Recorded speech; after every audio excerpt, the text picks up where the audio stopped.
So if you've been following this story, you know that back in March, Senator David Leyonhjelm posed the following questions at a Senate estimates hearing. The TNS document states, and I'm going to quote here, there is strong community support for the cessation of extreme violence against women. The significant barrier to achieving this change, however, is low recognition of the heart of the issue and where it begins.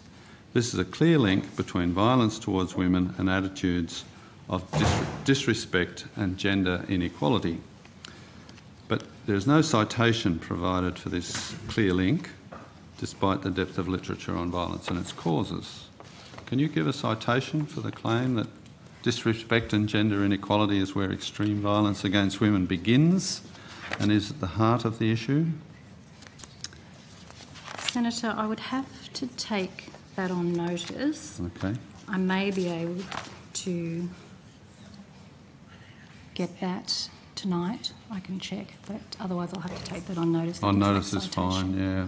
But while you're at it, can you also give a citation that suggests that poverty, alcoholic abuse and drug abuse are not where extreme violence against women begins and are not at the heart of the issue? Now, after 7 weeks, the relevant government department did eventually get back to the Liberal Democrats with what I described as an underwhelming response. I obtained that response from the Liberal Democrats in the first half of May and sat on it for about 3 weeks before making a video, which I put out on June 2nd. And if you want to see my rebuttal, click the link in the top right-hand corner of your screen. Well, unbeknownst to me, until a Facebook contact brought it to my attention, David Leyonhjelm had the relevant parties back in front of a Senate Estimates Committee on June 1st, poking holes in the government's response to his initial questions in early March.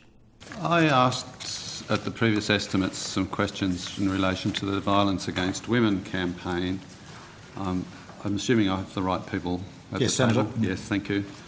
That campaign, and I asked in particular about the research that informed it. That research was undertaken by the TNS consultancy, and it stated, without giving any citations, and I quote here, there is strong community support for the cessation of extreme violence against women. A significant barrier to achieving this change, however, is low recognition of the heart of the issue and where it begins. There is a clear link between violence towards women and attitudes of disrespect and gender inequality. At the last estimates I asked, in fact I put a question on notice for a citation about disrespect and gender inequality being the heart of the issue. The question, I did ask it at the last estimates, was taken on notice.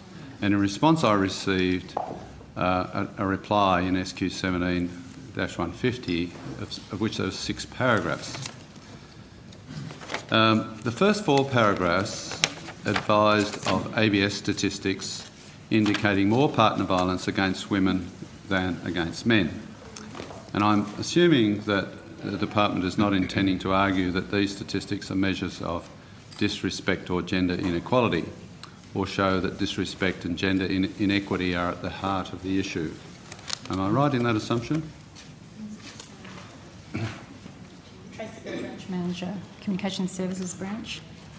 Senator, the campaign is based on a range of research, including international and domestic research, including the World Health Organisation Preventing Intimate Partner and Sexual Violence Against Women, Taking Action and Generating Evidence, as well as the ANRO's research for the Australian Bureau of Statistics Personal Safety Survey. A variety of these research pieces go to one of the key elements that go towards violence against women is disrespectful behaviour and gender inequality, which is why the campaign takes a primary prevention approach to these issues in order to break the cycle of violence. And that's what you call a non-answer. He didn't ask for your pre-prepared generalisations. He asked why you would present statistics about the prevalence of domestic violence in response to asking for evidence that gender inequality and disrespect are at the heart of the matter. It's like claiming watching violent TV shows is responsible for violent behaviour, and then when asked for your evidence to support that claim, you cite statistics on violence. And Leyonhjelm is not buying what she's trying to sell. Yes, okay, well, you didn't quite answer my question, but anyway, you did refer to the WHO report, which you did mention in your answer, your written answer on notice, referred to the WHO report, and it cites, your answer cites studies supporting violence against women as a consequence of gender inequality. Are you arguing that the WHO report indicates that of all the factors, gender inequality is the heart of the issue? No, in the campaign we don't argue that gender inequality and disrespectful behaviour is at the heart of the issue. It is one of the contributing factors, and the COAG decision when the campaign was commissioned supported that premise. However, it's not the only contributing factor to violence against women. Oh, really? So why is it on the very first page of the report in the first paragraph of the executive summary? And why is the focus of the program based around that premise? Has it changed in the intervening weeks since the initial question? What else does the WHO report suggest is responsible for violence against women? I actually don't have the full details of that report with me, Senator. I'd have to take that on notice. Oh, what a shocker. So the position is now backtracked to inequality and disrespect being at the heart of the matter to being just one factor. But she can't name any of the other factors in the report that her department cited as evidence. Well, could I suggest I might know the answer to that before you need to take it on notice? The WHO report lists individual factors: low income, low education, sexual abuse, parental violence, antisocial personality, harmful use of alcohol, illicit drug use, acceptance of violence. It lists relationship factors, multiple partners, infidelity, low resistance to peer pressure, and it lists community factors: weak community sanctions and poverty, and societal factors: traditional gender norms and social norms supportive of violence.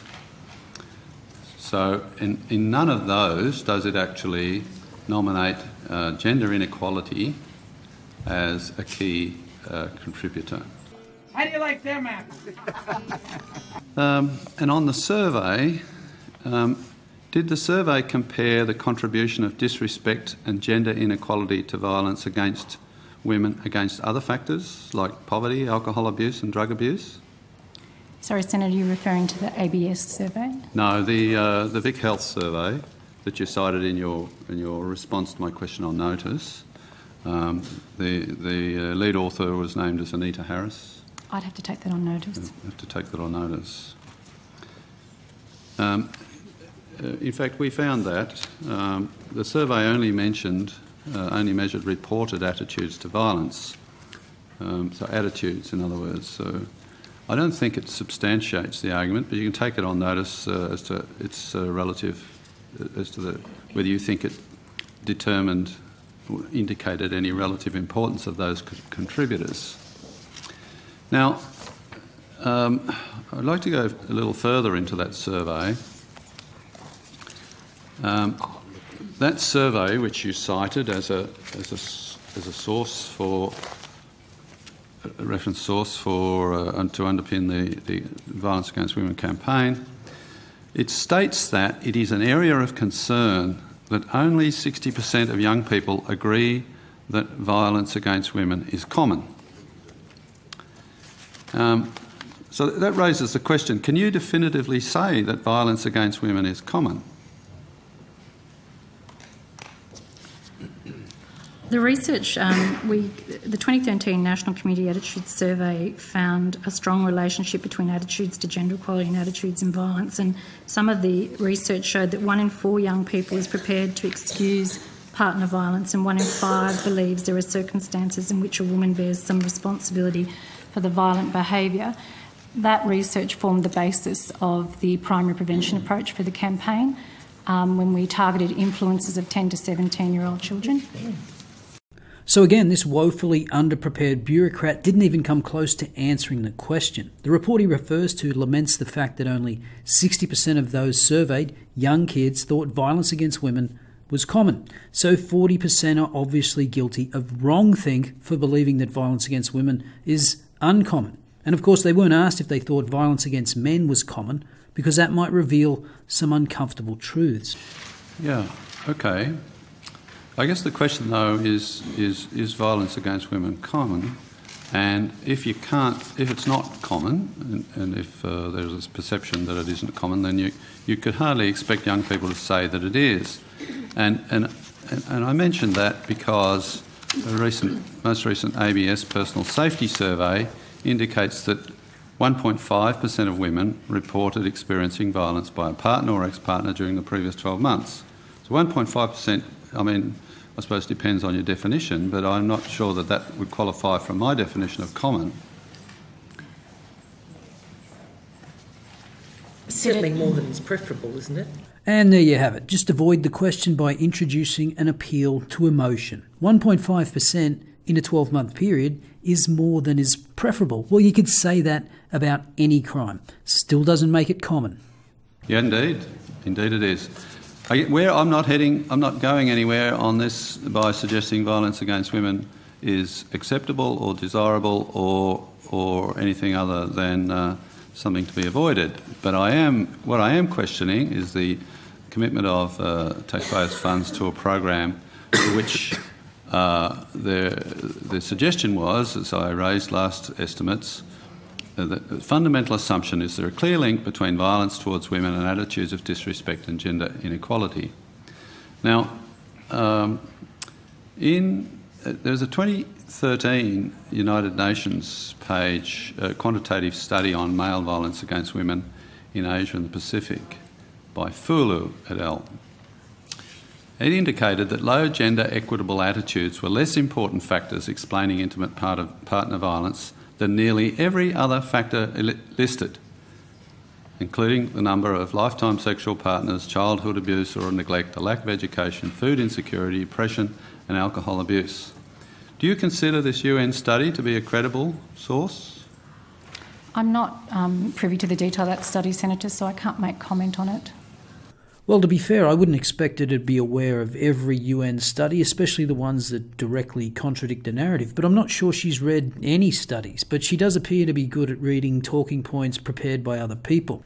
Now, as I mentioned in my previous video, citing international studies and then using them to generalise to Australia is, dare I say it, problematic, because often you're dealing with cultures where there is legal discrimination against women, and for example, where wife beating is legal. So that's a problem with the studies cited by Leyonhjelm. The countries in that study include Bangladesh, China, Cambodia, Indonesia, Sri Lanka and Papua New Guinea. But this survey is no less valid than any of the others offered up by the bureaucrats.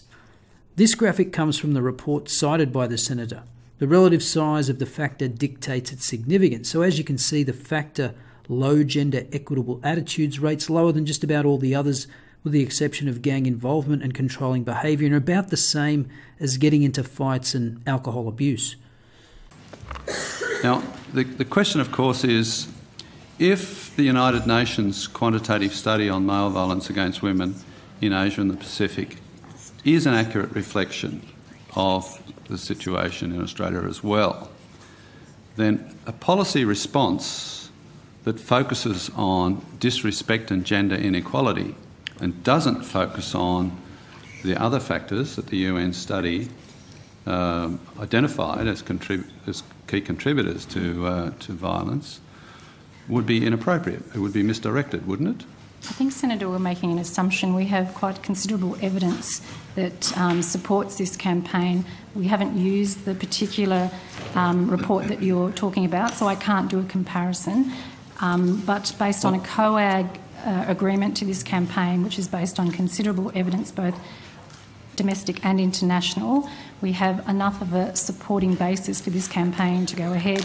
And the evaluation of the campaign shows the success of the campaign and the fact that it actually has reached the primary target audience and has actually changed perspectives on the issue.